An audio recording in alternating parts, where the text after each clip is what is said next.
Hello बच्चों, आज इस वीडियो में इंटरनेट मॉडल पेपर 2023 और ये जो विषय है ये साइंस का है, क्लास 10th। ठीक है। और आज इस पूरे वीडियो में जो हमारा ऑब्जेक्टिव क्वेश्चंस हैं, आज हम इस एक वीडियो में पूरी तरह से हम खत्म करेंगे। ठीक है, तो चले शुरू करते हैं और देखते हैं कि पहला सवाल क्या है हमारा। ठीक है, तो देखें, पहला सवाल है हमारा कि निम्नांकित में किसका अपवर्तनांक अधिक है। ठीक है, तो आप जो है ना हवा का अपवर्तनांक जानते होंगे। हवा का जो अपवर्तनांक होता है 1.008। ठीक है, और हीरा की बात करते हैं तो हीरा का जो अपवर्तनांक होता है 2.4। ठीक है, लगभग में। और सीसा की बात करते हैं ना तो सीसा का जो अपवर्तनांक होता है वो होता है 1.5। ठीक है, और अगर रही बात जल की तो जल का जो अपवर्तनांक होता है 1.3। ठीक है, तो हमारा सवाल है कि किसका अपवर्तनांक अधिक है। ठीक है, तो इस प्रश्न का आंसर हमारा होना चाहिए बी नंबर, यानी कि हीरा। ठीक है बच्चे, हीरा का जो अपवर्तनांक होता है वो सबसे अधिक होता है, और जिसका अपवर्तनांक अधिक होता है उसमें प्रकाश की चाल कम होती है। ठीक है, निर्वात की अगर पूछा जाए कि अपवर्तनांक कितना होता है वो लगभग में 1 होता है।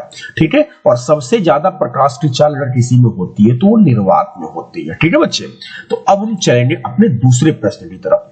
तो दूसरा प्रश्न है हमारा कि अवतल दर्पण की फोकस दूरी होती है। ठीक है, तो आप सभी बच्चे जानते हैं कि अवतल दर्पण की जो फोकस दूरी होती है ना वो जो होती है वो ऋणात्मक होती है। ठीक है, और आपने ये भी पढ़ा होगा कि जैसे गोलीय दर्पण के टुकड़े को, ठीक है, अगर आप बाहर से पेंट करते हैं तो जो दर्पण बनता है वो अवतल दर्पण बनता है। ठीक है, और रही बात ये इस बिंदु को हम बोलेंगे अवतल दर्पण का फोकस। ठीक है, और यहाँ जो बिंदु होता है इसे हम बोलते हैं पी, जिसे हम दर्पण का ध्रुव कहते हैं, और P से लेकर F तक के दूरी को हम बोलते हैं फोकस दूरी। और इधर वाली जो दूरी होती है वो सब माइनस होती है। जैसे आप निर्देशांक अक्ष की बात करते हैं तो इधर वाली सारी जो दूरियां होती है वो माइनस में होती है। ठीक है, तो इस तरह से ये जो है जो P है वो एक मूल बिंदु का काम करता है। ठीक है, याद रखिए अवतल दर्पण की जो फोकस दूरी होती है वो ऋणात्मक होती है। ठीक है, इधर की P से लेकर F तक की दूरी को, यानी ध्रुव से लेकर F तक की दूरी को हम फोकस दूरी कहते हैं। ठीक है, अब अगला हमारा सवाल है तीसरा नंबर कि किसी लेंस में मुख्य फोकस की संख्या होती है। ठीक है, तो किसी भी लेंस में अगर मुख्य फोकस की जो संख्या होती है बच्चे ना वो 2 होती है। ठीक है, जैसे आप देखो लेंस की अगर बात किया जाए तो लेंस कोई भी पूछे तो 2 होते हैं। ठीक है, तो पहला कौन सा है, एक होता है अवतल लेंस। ठीक है, और एक दूसरा होता है उत्तल लेंस। ठीक है, तो दोनों में क्या डिफरेंट होता है कि अवतल लेंस जो होता है बच्चे वो बीच में पतला होता है, किनारे पर मोटा होता है। ठीक है, और उत्तल लेंस जो होता है वो बीच में क्या होता है, मोटा होता है, और किनारे पर क्या होता है, पतला होता है। ठीक है, तो ये ध्यान में रखें। और इसमें जो फोकस होता है एक F1 होता है और दूसरा F2 होता है। ठीक है, तो इसी तरह से लेंस में जो फोकसों की जो संख्या होती है वो मुख्य फोकस जो होते हैं वो 2 होते हैं। ठीक है, ये याद रखें। अब हम चलेंगे अपने प्रश्न संख्या 4 की तरफ कि दाढ़ी बनाने में कौन सा दर्पण का यूज किया जाता है। ठीक है, तो देखो दाढ़ी बनाने में जो है ना वो दाढ़ी बनाने में पूछा जाए, चाहे आपसे हजामती दर्पण में पूछा जाए। ठीक है, कौन सा दर्पण, हजामती दर्पण पूछा जाए, चाहे आपसे पूछा जाए कि सौर कुकर में पूछा जाए। ठीक है, या सौर भट्टियों में पूछा जाए।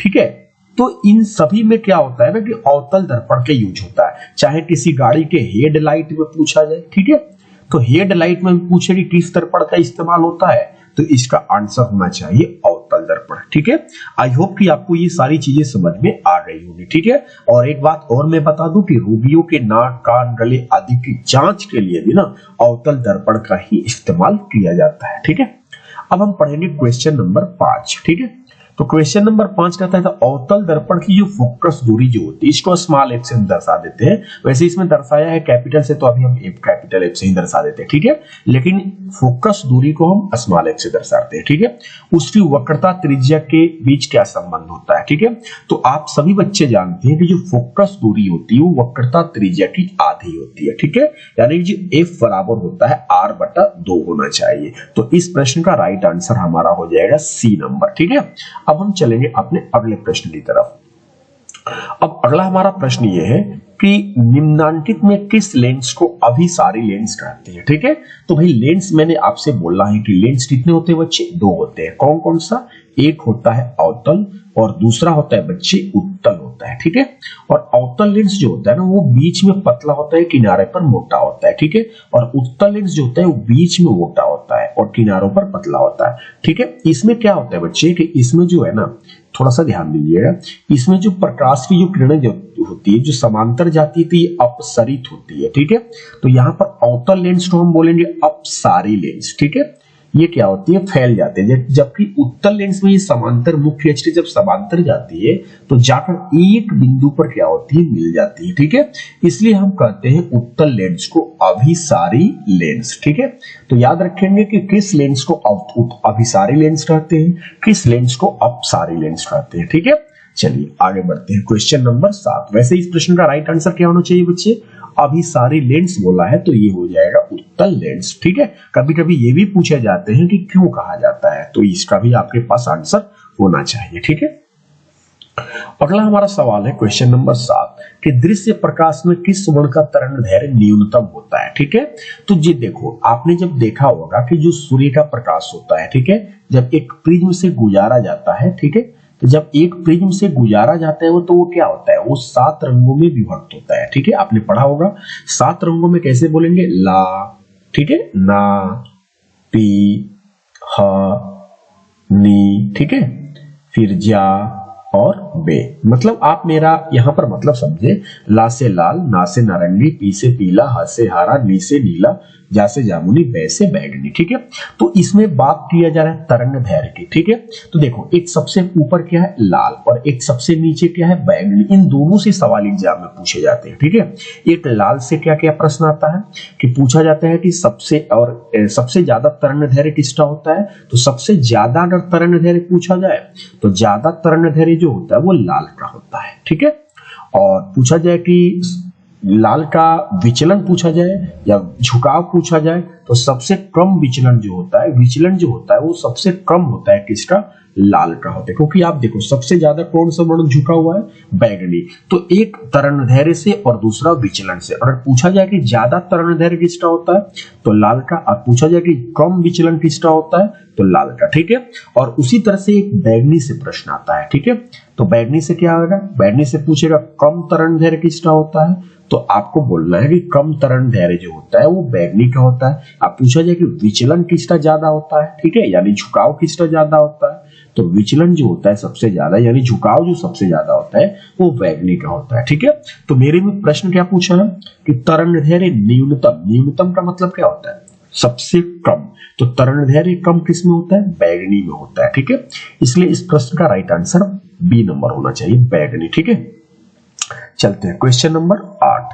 कह रहा है 8 नंबर क्वेश्चन है कि तारों का टिमटिमाना प्रकाश के किस घटना को दर्शाता है। ठीक है, तो भाई तारे जो होते हैं ना वो टिमटिमाने का जो कारण है वो प्रकाश का अपवर्तन होते हैं। ठीक है बच्चे, आप जानते हैं कि जो तारे जो होते हैं वो पृथ्वी से बहुत दूर होते हैं। ठीक है, बहुत दूर होते हैं। ठीक है, पृथ्वी से बहुत दूर होते हैं। ठीक है, अब होता क्या है कि जब तारों से प्रकाश पृथ्वी पर आती है तो बीच में जो वायुमंडल में कई सारी गैसें होती है, ठीक है, और धूल के कण होते हैं। तो ये होता क्या है कि एक प्रकाश का यहाँ पर गैसों और धूल के कणों के साथ जब प्रकाश की किरण जब गुजरती है तो उस प्रकाश की किरणों का अपवर्तन होता है, जिसे हम लोग कभी कभी वायुमंडलीय अपवर्तन भी बोलते हैं। ठीक है ना, तो वायुमंडलीय अपवर्तन के कारण जो तारे होते हैं हमें टिमटिमाते हुए नजर पड़ते हैं, लेकिन असलियत क्या है, असलियत ये है कि तारे असल में टिमटिमाते हैं ही नहीं। ठीक है ना, तो ये याद रखना और इसका राइट आंसर होना चाहिए प्रकाश का अपवर्तन। ठीक है,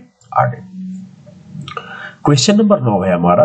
क्वेश्चन नंबर 9 कहता है कि निम्नलिखित में किसमें प्रकाश की चाल सबसे अधिक होती है। मैंने बोला था पहला जब क्वेश्चन बताया था बच्चे कि निर्वात में प्रकाश की चाल जो होती है वो सबसे अधिक होती है। ठीक है ना, और ये भी याद रखना 3 × 10⁸ मीटर प्रति सेकेंड, और लगभग में वायु में भी इसके बराबर होती है लेकिन थोड़ा कम होता है। ठीक है ना, ये याद रखें, लेकिन लगभग में हम लोग लेते हैं 3 × 10⁸ मीटर प्रति सेकेंड। ठीक है, चले आगे बढ़ते हैं, लेकिन इसका राइट आंसर क्या होना चाहिए, निर्वात में होना चाहिए। ठीक है ना, प्रकाश के अपवर्तन के कितने नियम होते हैं? तो भैया प्रकाश के अपवर्तन के नियम कितने होते हैं? तो 2 नियम होते हैं, ठीक है। चाहे वो अपवर्तन पूछे चाहे वो परावर्तन पूछे, अपवर्तन के भी 2 नियम और परावर्तन के भी 2 नियम होते हैं। अब हम आगे बढ़ेंगे। तो अगला मेरा प्रश्न है कि जल विद्युत संयंत्र किस ऊर्जा को विद्युत ऊर्जा में रूपांतरित करता है, ठीक है। तो जल विद्युत जो संयंत्र है बच्चे, वो स्थितिज ऊर्जा को, ठीक है, विद्युत ऊर्जा में परिवर्तित करता है। क्योंकि आपने पढ़ा भी होगा, बड़े बड़े बांध बनाए जाते हैं, ठीक है, और बांध बनाने के बहुउद्देश्य, मतलब कि ये बहुत सारी इसके उद्देश्य होते हैं बांध बनाने का, जैसे सिंचाई करना, बिजली उत्पादन करना, ठीक है, बाढ़ को रोकना, ठीक है। तो इन सब चीजों के वजह से क्या होते हैं कि बांध बनाए जाते हैं। लेकिन कभी कभी आपने ये भी सुना होगा कि बांध जहां बनाए जाते हैं वहां के लोग जो होते हैं वो उसका विरोध भी करते हैं, ठीक है ना। तो इसका कारण ये है कि कभी अगर अचानक बांध टूट जाए तो क्या होता है कि वहां के आसपास के जो लोग हैं उनकी बहुत ज्यादा क्षति होती है, ठीक है। इसलिए बांध बनाने का विरोध भी किया जाता है, ठीक है।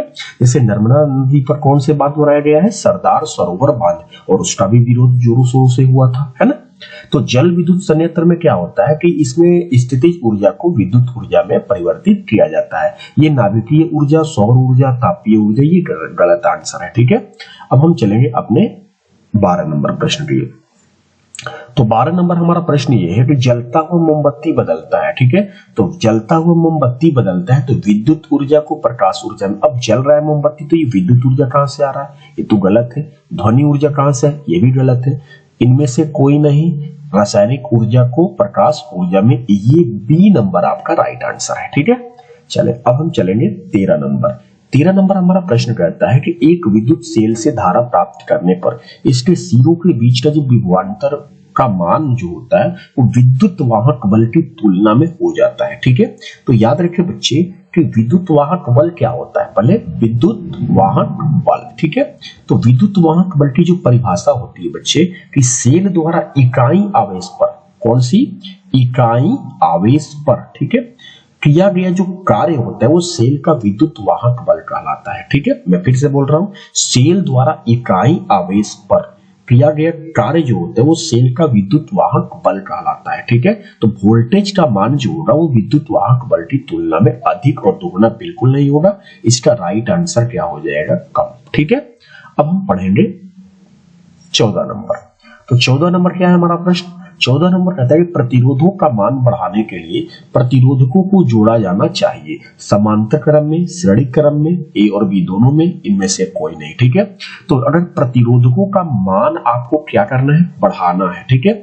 तो बढ़ाने के लिए आपको जोड़ना होगा श्रेणी क्रम में, ठीक है, सीरीज, ठीक है, इन सीरीज में, ठीक है।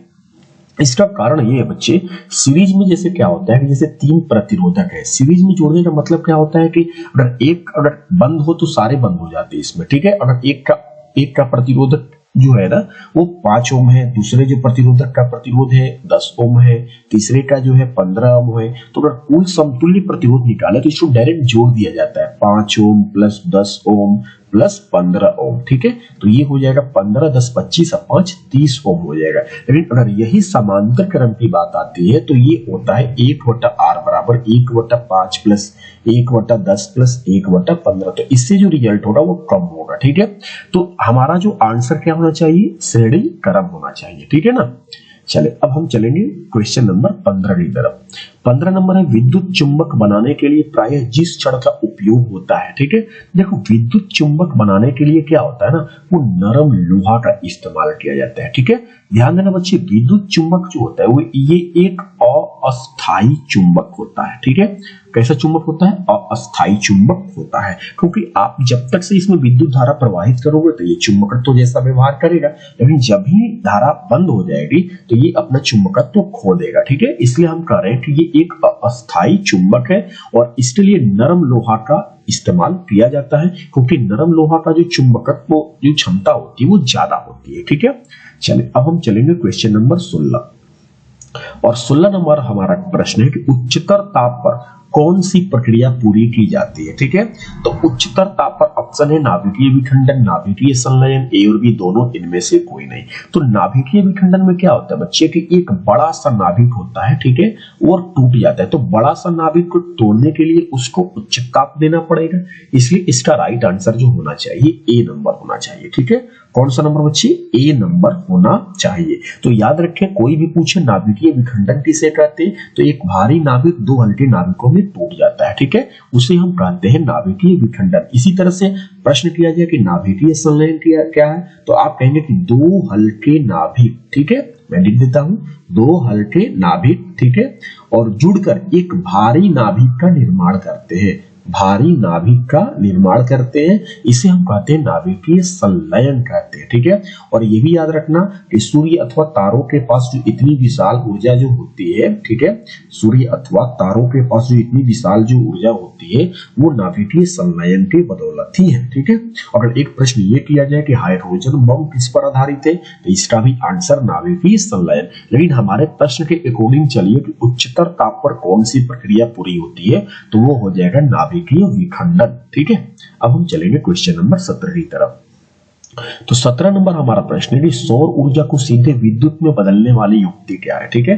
तो सौर ऊर्जा को सीधे विद्युत में बदलने वाली युक्ति को हम बोलते हैं सौर सेल। क्या बोलेंगे बच्चे, सौर सेल बोलेंगे। सिंपल सा प्रश्न है, ठीक है।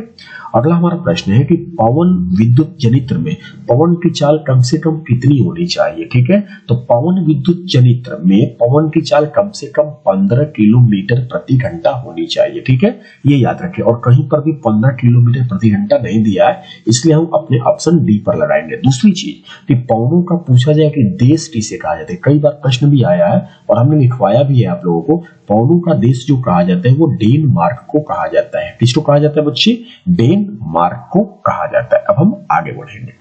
तो अगला हमारा प्रश्न है बच्चे 19 नंबर की, सेल का विद्युत वाहक बल है, ठीक है। तो सेल का जो विद्युत वाहक बल होता है, सेल द्वारा इकाई आवेश पर लगाया गया बल होता है, ये गलत है। बल समझ के इस पर मत लगाना, ठीक है। सेल द्वारा इकाई आवेश पर किए गए कार्य को हम कहेंगे सेल का विद्युत वाहक बल, ठीक है, ये याद रखेंगे। अब हम चलेंगे क्वेश्चन नंबर 20 की तरफ। और हमारा 20 नंबर प्रश्न ये है कि घरेलू परिपथ में मुख्य रूप से किसकी आपूर्ति होती है, ठीक है। तो घरेलू परिपथ में चर दिष्ट धारा ये सब बिल्कुल गलत है। आपका आंसर होना चाहिए प्रत्यावर्ती धारा, ठीक है, जो कि इसका वोल्टेज भी पूछा जाता है 220 वोल्ट, ठीक है, और 50 हर्ट्ज की आवृत्ति होती है, ठीक है, ये ध्यान में रखा जाता है। प्रत्यावर्ती धारा और दिष्ट धारा में दोनों में कभी कभी अंतर भी पूछे जाते हैं कि प्रत्यावर्ती धारा और एक दिष्ट धारा दोनों में अंतर क्या है। तो पहली बात है कि प्रत्यावर्ती धारा की जो आवृत्ति होती है वो शून्य नहीं होती है, जबकि दिष्ट धारा की जो आवृत्ति होती है शून्य होती है। प्रत्यावर्ती धारा को छूने से जोर का झटका लगता है बच्चे, लेकिन दिष्ट धारा को छूने से जोर का झटका नहीं लगता है। प्रत्यावर्ती धारा आप बोल सकते हैं ट्रांसफार्मर से प्राप्त की जा सकती है, और दिष्ट धारा जो होती है वो बैटरी से प्राप्त की जा सकती है, ठीक है। प्रत्यावर्ती धारा अपनी दिशा बदलती है, जबकि दिष्ट धारा एक ही दिशा में बहती है, ठीक है। ऐसे कई अंतर आप बता सकते हैं, याद रखेंगे आप इन सब चीजों को, ठीक है। अगला हमारा प्रश्न है कि वर्ण विक्षेपण असंभव है, ठीक है। तो वर्ण विक्षेपण जो होता है कि सूर्य का जो प्रकाश होता है, ठीक है, जब सूर्य के प्रकाश को जब प्रिज्म से जब गुजारा जाता है तो वो क्या होता है कि 7 रंगों में क्या होता है, विभक्त होता है। कितने रंगों में बच्चे, 7 रंगों में क्या होता है, विभक्त होता है, ठीक है। और इस घटना को कहते हैं वर्ण विक्षेपण। तो वर्ण विक्षेपण संभव तो कांच में है क्योंकि पारदर्शी है, जल में भी है, निर्वात में भी है। ये डी नंबर जो है ना फाइबर, ये बिल्कुल गलत है, ये इसमें असंभव है, ठीक है। तो वर्ण विक्षेपण की परिभाषा क्या होता है बच्चे, जरा बताओ मुझे, कि सूर्य का प्रकाश या श्वेत प्रकाश का 7 रंगों में विभक्त होने की घटना को प्रकाश का वर्ण विक्षेपण कहा जाता है। ऐसे करके याद कर लेना है सारी चीजों को, ठीक है। अगला हमारा प्रश्न क्या है 22 नंबर, कि वायु में रखा एक कांच का प्रिज्म आपतित किरण को मोड़ देता है। तो अभी मैं बार बार ये चित्र बना रहा हूं कि ये प्रिज्म है कांच का, ठीक है। और जब ये सूर्य का प्रकाश जब गुजारा जा रहा है तो ये क्या नीचे की ओर जा रहा है, यानी कि नीचे क्या है, आधार है। नीचे क्या बच्चे, आधार है, तो यानी आधार की ओर जा रहा है, इसलिए इसका राइट आंसर जो होना चाहिए वो डी नंबर होना चाहिए, आधार की ओर मोड़ देता है, ठीक है। अगला सवाल है 23 नंबर क्या है कि Zn + O2 Zn O, ठीक है, यानी जिंक प्लस O2 यानी कि जिंक जो है ऑक्सीजन से क्रिया करके जिंक ऑक्साइड का निर्माण करता है। तो ये पूछ रहे किस प्रकार की अभिक्रिया है, ठीक है, अपघटन है? बिल्कुल नहीं। अपघटन में क्या होता है बच्चे कि एक बड़ा सा पदार्थ टूटता है और दो छोटे छोटे पदार्थों में बढ़ जाता है। तो ये एक से अगर दो हो जाए ना तो आप कहेंगे कि ये अपघटन है, ठीक है। और रही बात विस्थापन की, तो इसमें अधिक क्रियाशील तत्व कम क्रियाशील तत्व को विस्थापित कर रहा है। यहाँ विस्थापन नहीं हो रहा है, यहाँ पर Zn और O2 ये मिलकर जिंक ऑक्साइड यानी ZnO का निर्माण कर रहा है। तो दो से एक हो रहे हैं, दो से क्या हो रहे हैं, एक हो रहे हैं। तो इसका सीधा आंसर होना चाहिए संयोजन। क्या होना चाहिए बच्चे, संयोजन, ठीक है। अच्छा, अब संयोजन नहीं दिया तो दूसरी बात है कि यहाँ ऑक्सीजन का क्या हो रहा है, संयोग हो रहा है, ठीक है। तो जब ऑक्सीजन का संयोग हो रहा है तो हम उसको बोलते हैं उपचयन। क्या बोलते हैं बच्चे, उपचयन, ठीक है। और याद रखें जब भी कोई प्रश्न करे कि उपचयन अभिक्रिया क्या होती है तो आपका आंसर होनी चाहिए कि ऑक्सीजन उपचयन अभिक्रिया वैसी अभिक्रिया है जिसमें ऑक्सीजन का संयोग होता है। तो आप देखो जिंक के साथ ऑक्सीजन का संयोग हो रहा है तो जिंक ऑक्साइड बन रहा है, तो सीधी सी बात है कि उपचयन होगा, ठीक है। अगर उपचयन ना होता तो हम संयोजन पर लगा देते क्योंकि दो से एक हो रहा है, ठीक है। चलो आगे बढ़ते हैं। अगला है हमारा कि खाने वाला सोडा का रासायनिक सूत्र क्या होता है, ठीक है। तो खाने वाला सोडा का जो रासायनिक सूत्र होता है बच्चे वो होता है NaHCO3, ठीक है। इसको हम लोग बोलते हैं सोडियम कार्बोनेट, ठीक है, सोडियम बाई कार्बोनेट या सोडियम हाइड्रोजन कार्बोनेट। तो या आप बाई लगाइए या आप हाइड्रोजन लगाइए, ठीक है। तो सोडियम बाई कार्बोनेट इसको हम बोलते हैं खाने वाला सोडा, ठीक है। एक होता है धुवन सोडा जिसको हम लोग बोलते हैं Na2CO3 into 10H2O, ठीक है। इसको हम धुवन सोडा या धोबिया सोडा के नाम से भी जानते हैं, ठीक है। और एक होता है NaOH जिसे हम बोलते हैं कास्टिक सोडा। क्या बोलते हैं बच्चे, कास्टिक सोडा। तो ये सब चीजों को याद रखना है आप लोगों को, ठीक है ना। चले आगे है 25 नंबर हमारा प्रश्न है कि कमरे के ताप पर द्रव अवस्था में रहने वाली धातु, ये ध्यान देना क्या पूछा है, धातु। तो कमरे के ताप पर द्रव अवस्था में रहने वाली जो धातु है वो है पारा, ठीक है। क्या बच्चे, पारा। पारा का जो संकेत होता है Hg होता है, इसका रोल नंबर जो होता है वो 80 होता है, ठीक है। अगर ये पूछा जाए कि वो अधातु कौन सा है, ठीक है, जो कमरे के ताप पर द्रव अवस्था में रहता है, ठीक है। तो ये अब अधातु पूछे तो आपको बताना है ब्रोमीन, ठीक है। क्या बताना बच्चे, ब्रोमीन। तो ये ध्यान देना है कि जब भी अगर पूछे कमरे के ताप पर द्रव अवस्था में रहने वाली धातु तो ही आप पारा पर लगाएंगे। अगर अधातु पूछ दिया तो आप ब्रोमीन पर लगाएंगे, ठीक है ना। किस पर लगाएंगे आप, ब्रोमीन पर लगाएंगे, ठीक है। अब हम आगे बढ़ेंगे। तो 26 नंबर हमारा प्रश्न ये है बच्चे कि आवर्त सारणी के शून्य समूह का तत्व इनमें से कौन सा है, हाइड्रोजन है कि ऑक्सीजन है कि हीलियम है कि क्लोरीन है। तो पहली बात ये है कि आवर्त सारणी के जो शून्य समूह होता है, ठीक है, उसमें अक्रिय गैसों को रखा गया है, ठीक है। अक्रिय गैस, अक्रिय गैस को हम लोग बोलते हैं उत्कृष्ट गैस, ठीक है, या इसे आप बोलेंगे अस्थाई गैस, ठीक है, या आप इसे बोल सकते हैं निष्क्रिय गैस, ठीक है। तो कई नामों से जाना जाता है। तो शून्य समूह में जो तत्व रखे गए हैं उन्हें इन नामों से जाना जाता है, अक्रिय गैस या उत्कृष्ट गैस या अस्थाई गैस या निष्क्रिय गैस। तो ये गैसें होती क्या है, ठीक है, ये भी जान जाना है। तो ये गैसें जो होती हैं आपने देखा कि अस्थाई यानी कि ये अस्थाई होती है, ठीक है, यानी ये किसी के साथ भी अभिक्रिया नहीं करती है, ठीक है। आपने देखा कि यहाँ पर निष्क्रिय भी लिखा हुआ है, निष्क्रिय ने अभिक्रिया नहीं करती है क्योंकि इसका जो अवतक होता है, ठीक है, यानी जो इसका जो बाहरी कक्ष होता है, बाहरी कक्ष जो होता है वो पूरा पूरा क्या होता है, भरा हुआ रहता है, ठीक है। इसलिए ये किसी के साथ अभिक्रिया नहीं करती, ये अस्थाई है, ये निष्क्रिय है, ठीक है। तो आपको इनमें से देखना है कि कौन सा है, ठीक है। तो इसका राइट आंसर हीलियम है बच्चे। क्यों, क्योंकि हीलियम का रोल नंबर जो होता है 2 होता है, ठीक है। और अगर आप इसका इलेक्ट्रॉनिक विन्यास करते हैं तो K2, तो आप जानते हैं बच्चे कि K में ज्यादा से ज्यादा 2 ही इलेक्ट्रॉन रहते हैं, ठीक है। और 2 इलेक्ट्रॉनों से ये पहला जो सेल है K, ये 2 इलेक्ट्रॉनों से पूरा पूरा भरा हुआ है, यानी कि इसका बाहरी कक्ष पूरा भरा हुआ है, इसलिए इसे हम अक्रिय गैसों की श्रेणी में रखते हैं, ठीक है। तो हीलियम है, नियान है, आर्गन है, क्रिप्टन है, जिनान है, रेडॉन है, ये सब के सब अक्रिय गैसें हैं, ठीक है। और शून्य समूह को हम वर्ग 18 भी बोलते हैं, ठीक है। तो ये भी ध्यान में आप रखे रहे, ठीक है। चलिए आगे बढ़ते हैं क्वेश्चन नंबर 27 की तरफ। तो क्वेश्चन नंबर 27 है बच्चे कि सोडियम कार्बोनेट, ठीक है, सोडियम कार्बोनेट के जलीय विलयन, ठीक है, इसमें क्या किया जा रहा है कि मेथिल ऑरेंज का विलयन, ठीक है, मेथिल ऑरेंज का विलयन मिलाने पर विलयन का रंग परिवर्तित होकर निम्नलिखित में कैसा हो जाता है, ठीक है। तो पहली बात आप याद रखें कि मेथिल ऑरेंज, ठीक है, ये एक सूचक है। ये क्या है बच्चे? एक सूचक है जो रंग में परिवर्तन के द्वारा ये बताता है कि कौन सा विलयन अम्लीय है, कौन सा विलयन क्षारीय है, ठीक है। तो इस तरह से हमने आपको बताया कि मेथिल ऑरेंज एक सूचक है जो कि ये क्षारीय माध्यम जो होता है, ये क्षारीय माध्यम में क्या हो जाता है? पीला हो जाता है बच्चे, ठीक है। और अगर कहा जाए कि अम्लीय माध्यम में क्या हो जाएगा, ठीक है, अगर प्रश्न किया जाए कि अम्लीय माध्यम में क्या हो जाएगा, तो ये याद रखेंगे कि ये लाल हो जाता है, ठीक है। अब इधर आते हैं, इधर क्या है? सोडियम कार्बोनेट का जलीय विलयन है, ठीक है। तो सोडियम कार्बोनेट जो होता है बच्चे, ठीक है, ये आप इसका सूत्र Na2CO3 बोल सकते हैं, Na2CO3, ठीक है। और ये जो इसको हम धोवन सोडा भी कहते हैं, ठीक है। और ये जो होता है ये एक सामान्य लवण होता है, ठीक है, सामान्य क्या होता है? लवण होता है। और इसका जो जलीय विलयन की बात की जाए, जब इसकी जलीय विलयन की बात की जाए ना, तो जलीय विलयन जो होता है ये क्षारीय होता है। कैसा होता है? क्षारीय होता है। मैं फिर से बोल रहा हूं, सोडियम कार्बोनेट का जलीय विलयन की बात की जाए तो वो क्षारीय होता है, ठीक है। तो अब हम देखें कि यहाँ पर हमने बताया कि मेथिल ऑरेंज क्षारीय माध्यम में क्या हो जाता है? पीला होता है। और यहाँ पर सोडियम कार्बोनेट का जलीय विलयन है जो कि क्षारीय होता है। और ये सूचक मेथिल ऑरेंज जो है ये क्षारीय माध्यम में क्या हो जा रहा है? पीला हो जा रहा है। इसलिए इस प्रश्न का जो राइट आंसर होना चाहिए ना, वो पीला होना चाहिए, यानी कि ए नंबर इसका राइट आंसर होगा, ठीक है। अब हम चलेंगे क्वेश्चन नंबर 28 की तरफ।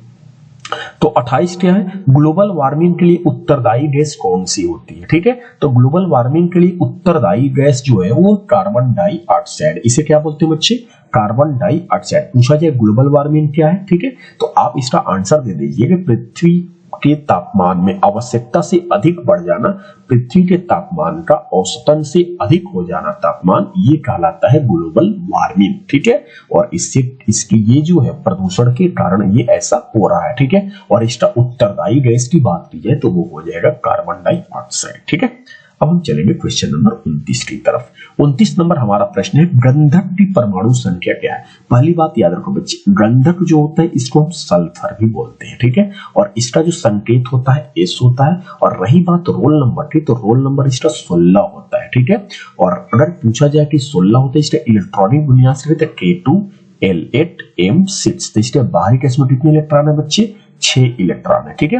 तो ऐसे कुछ एक्स्ट्रा नॉलेज भी जाननी चाहिए, ठीक है ना। तो गंधक की जो परमाणु संख्या कितनी होती है बच्चे? 16 होती है। और गंधक को हम क्या बोलते हैं? सल्फर भी बोलते हैं। इसका संकेत क्या होता है? S होता है, ठीक है। अब हम आगे बढ़ेंगे क्वेश्चन नंबर 30 नंबर हमारा प्रश्न कहता है कि अम्ल का जलीय विलयन विद्युत का संचालन करता है? एकदम करना चाहिए, क्योंकि अम्ल जल में क्या होता है? अम्ल जल में क्या होता है बच्चे? आयनित होता है। आपने पढ़ा होगा कि अम्ल जो होता है जल में घुलकर हाइड्रोजन आयन देता है, बिल्कुल पढ़ा होगा आपने। तो सीधी से निष्कर्ष निकलता है कि अम्ल जो होता है वो जल में क्या होता है? आयनित होता है। इसलिए इस प्रश्न का राइट आंसर जो होना चाहिए वो ए नंबर होना चाहिए, ठीक है। अब हम आगे बढ़ेंगे। तो अगला हमारा प्रश्न है बच्चे 31 नंबर कि अधिकतर धातुओं के ऑक्साइड क्या होते हैं? तो आप 2 पॉइंट आप दिमाग में बैठाए रखो एग्जाम देने से पहले, ठीक है। कि देखो, धातु के जो ऑक्साइड पूछा जाए, ठीक है, तो धातु के जो ऑक्साइड होते हैं ना बच्चे, वो होते हैं क्षारीय। क्या होते हैं? क्षारीय। अगर पूछा जाए कि अधातु के ऑक्साइड बताओ, ठीक है, तो अधातु के जो ऑक्साइड होते हैं बच्चे वो होते हैं अम्लीय, ठीक है। तो ये दोनों पॉइंट बहुत इंपॉर्टेंट है, ठीक है। तो धातु के जो ऑक्साइड होते हैं वो कैसे होते हैं? क्षारीय होते हैं। और हमारा प्रश्न यही पूछा है कि धातुओं के ऑक्साइड होते हैं तो ये क्षारीय हो जाएगा। इसका राइट आंसर ए नंबर, ठीक है। अब हम चलेंगे अपने 32 नंबर क्वेश्चन की तरफ।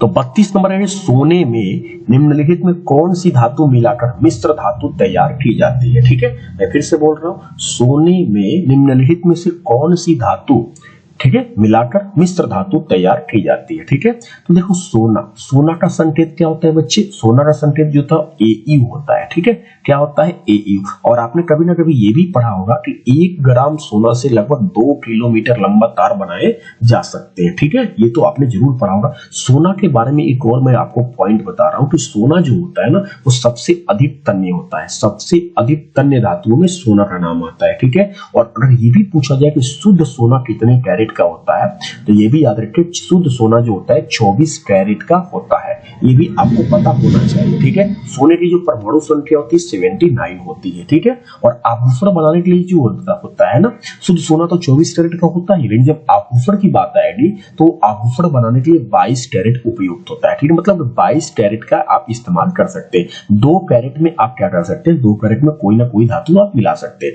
तो इसमें तो बेसिकली जो होना चाहिए वो इसका राइट आंसर कॉपर होना चाहिए। ठीक है, Cu। ठीक है, तो यानी कठोरता प्रदान करने के लिए क्या किया जाता है, सोना में तांबा को मिला दिया जाता है। ठीक है, इस प्रश्न का राइट आंसर Cu होगा, कॉपर जिसे बोलते हैं हम लोग। ठीक है, तो सोना से बहुत सारे पॉइंट होते हैं जो कि एग्जाम में अक्सर आते रहते हैं, इसको भी आप याद रखेंगे। ठीक है, तो चलो बताओ शुद्ध सोना कितने कैरेट का होता है, 24 कैरेट। ठीक है, और आभूषण बनाने के लिए कितने कैरेट का इस्तेमाल हो जाता है, तो लगभग 22 कैरेट। ठीक है, अब जो सोनार होते हैं वो कोई 22 कैरेट करता है, कोई 21 करता है, कोई 18 करता है, कोई 15 करता है, कोई 14 करता है, वो अपनी मर्जी से करता है। ठीक है ना, चलिए आगे बढ़ते हैं। लेकिन हाँ, उसमें 24 कैरेट का अगर कोई आभूषण बनाए तो वो आभूषण बन नहीं पाएगा। ठीक है ना, यानी कि वो बिल्कुल ही मुलायम होता है। ठीक है, चलिए अब हम आगे बढ़ते हैं क्वेश्चन नंबर 33 की तरफ।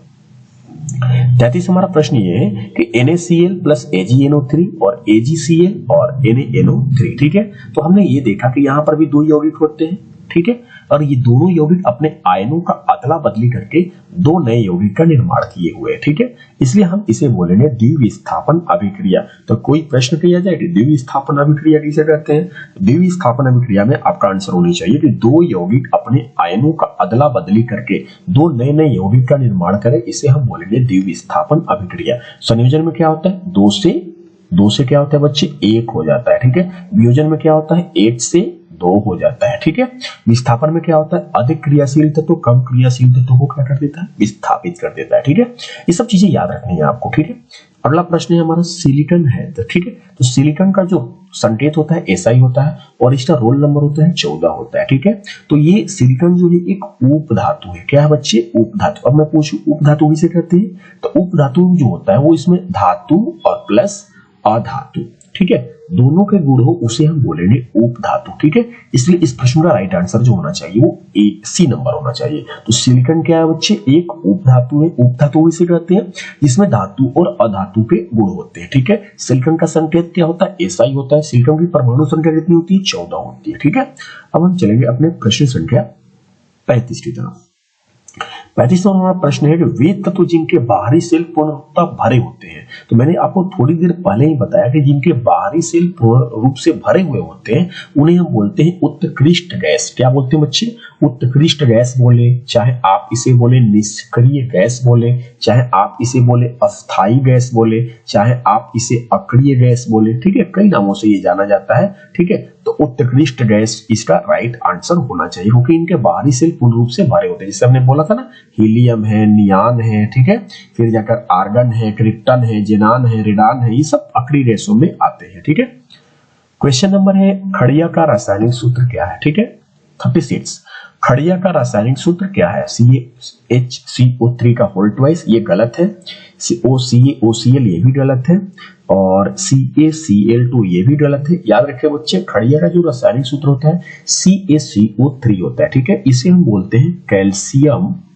ठीक है, कैल्शियम कार्बोनेट। क्या बोलते हैं बच्चे, कैल्शियम कार्बोनेट। अगर ये भी पूछा जाए कि संगमरमर का सूत्र क्या होता है तो ये भी आप याद रखें, संगमरमर का सूत्र जो होता है ये भी CaCO3 ही होता है। अगर पूछा जाए कि चौक का सूत्र क्या होता है तो ये भी CaCO3 ही होता है। ठीक है, अगर पूछा जाए कि चूना पत्थर का सूत्र क्या होता है तो इसका भी राइट आंसर CaCO3 होगा। तो कई तरह के प्रश्न किए जा सकते हैं, खड़िया पूछे, चूना पत्थर पूछे, कैल्शियम कार्बोनेट पूछे, संगमरमर पूछे, चौक पूछे, तो इसका राइट आंसर CaCO3 होना चाहिए। ठीक है, अब हम अगले प्रश्न की तरफ बढ़ेंगे।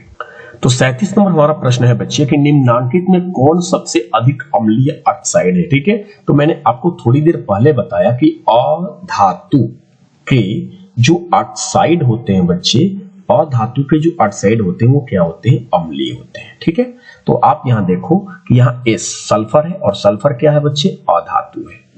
ठीक है, सल्फर क्या है, अधातु है। Na ये क्या है, सोडियम है और ये क्या है, धातु है। ठीक है, तो ये तो बिल्कुल नहीं होगा। Mg मैग्नीशियम है और ये भी क्या है, धातु है, ये भी बिल्कुल नहीं होगा। Ca कैल्शियम, ये भी क्या है, धातु है, ये भी नहीं होगा। तो ये सी हो चाहे बी हो चाहे डी हो, ये सब धातु के ऑक्साइड है, जबकि ए वाला जो ऑप्शन है ये अधातु के ऑक्साइड है। और हमने पढ़ाया आपको कि अधातु के जो ऑक्साइड होते हैं बच्चे वो अम्लीय होते हैं, इसलिए इसका राइट आंसर जो होना चाहिए ए नंबर इसका सही आंसर है। ठीक है, अगला हमारा प्रश्न है 38 नंबर कि एल्काइन का सूत्र, एल्काइन का इसमें कौन सा मतलब कि सदस्य है। ठीक है, एल्काइन का, तो आप तीन बातें याद रखनी है। देखो आप इसे याद रखो, एल्केन होता है एक, ठीक है, एक होता है एल्कीन, ठीक है, और एक होता है एल्काइन। ठीक है, आप तीनों का सूत्र याद रखो।